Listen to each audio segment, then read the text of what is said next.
fast stop, miss. I can pull the express, he said. Yandle's not impressed. Huh. Who cares? They're just like the rest of these sappy swabs. Probably Gordon been set off to catch his train.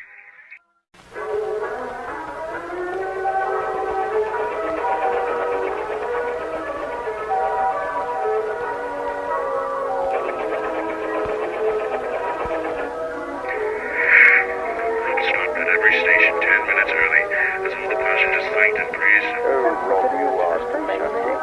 You're a...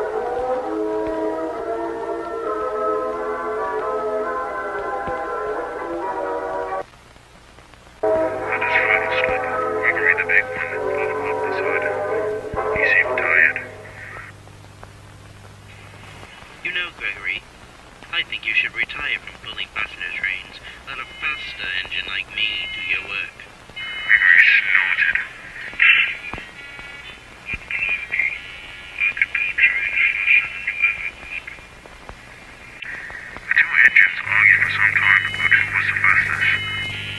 They finally decided to settle their argument once and for all. A race. You idiot. They'll tear yourself to pieces, I tell you. Oh, shut up. The engines were now at the starting point, waiting for the guard to blow his whistle.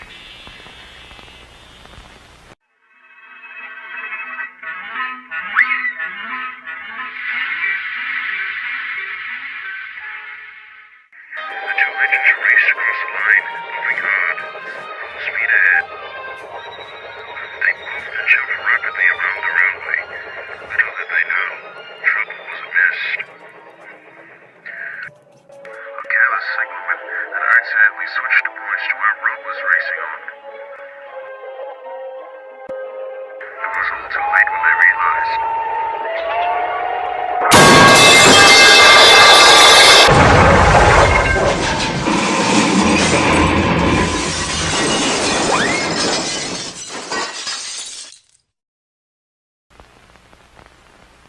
The staff director was in his office when a porter came up to him.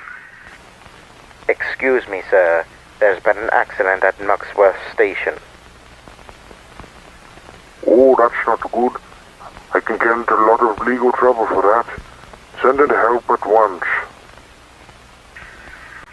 After the wreckage was cleared, Rob and Gregory were sent to the works.